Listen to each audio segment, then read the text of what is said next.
Now when the Queen of Sheba heard of the fame of Solomon concerning the name of the Lord, she came to test him with hard questions.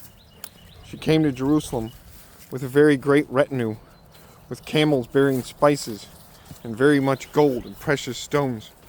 When she came to Solomon, she told him all that was on her mind. And Solomon answered all her questions.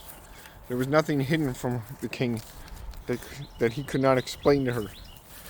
And when the Queen of Sheba had seen all the wisdom of Solomon, the house that he had built, the food of his table, the seating of his officials, and the attendance of his servants, their clothing, his cupbearers, and his burnt offerings that he offered at the house of the Lord, there was no more breath in her.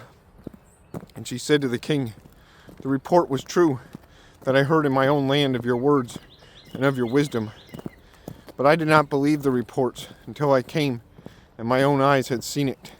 And behold, the half was not told me. Your wisdom and prosperity surpassed the report that I heard. Happy are your men, happy are your servants, who continually stand before you and hear your wisdom.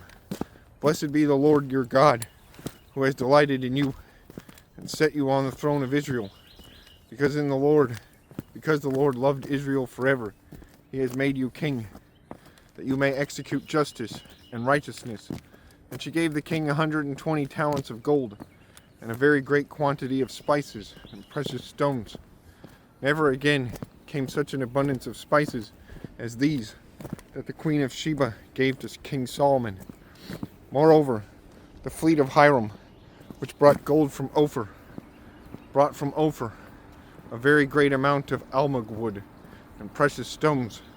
And the king made of the almug wood supports for the house of the Lord and for the king's house, also lyres and harps for the singers. No such almug wood has come or has been seen to this day. And King Solomon gave to the Queen of Sheba all that she desired, whatever she asked besides what was given her by the bounty of King Solomon. So she turned and went back to her own land with her servants. Now the weight of gold that came to Solomon in 1 year was 666 talents of gold, besides that which came from the explorers, and from the business of the merchants, and from all the kings of the west, and from the governors of the land. King Solomon made 200 large shields of beaten gold, 600 shekels of beaten gold. 3 minas of gold went into each shield, and the king put them in the house of the forest of Lebanon. The king also made a great ivory throne and overlaid it with the finest gold. The throne had 6 steps, and the throne had a round top, and on each side of the seat there were armrests and 2 lions standing beside each armrest, while 12 lions stood there, one on each end of a step. On the 6 steps, the like of it was never made in any kingdom. All King Solomon's drinking vessels were of gold, and all the vessels of the house of the forest of Lebanon were of pure gold. None were of silver. Silver was not considered as anything in the days of Solomon. For the king had a fleet of ships of Tarshish at sea, with the fleet of Hiram.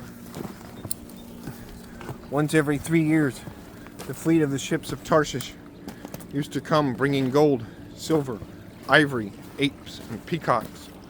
Thus King Solomon excelled all the kings of the earth in riches and in wisdom, and the whole earth sought the presence of Solomon to hear his wisdom, which God had put into his mind. Every one of them brought his present, articles of silver and gold, garments, myrrh, spices, horses, and mules, so much year by year. Solomon gathered together chariots and horsemen. He had 1,400 chariots and 12,000 horsemen, whom he had stationed in the chariot cities and with the king in Jerusalem. The king made silver as common in Jerusalem as stone. He made cedar as plentiful as the sycamore of the Shephelah.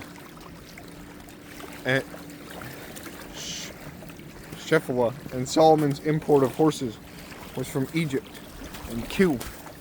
And the king's traders received from Egypt, and the king's traders received them from Kew. at a price. A chariot could be imported from Egypt for 600 shekels of silver and a horse for 150. And so, through the king's traders, they were exported to all the kings of the Hittites and the kings of Syria.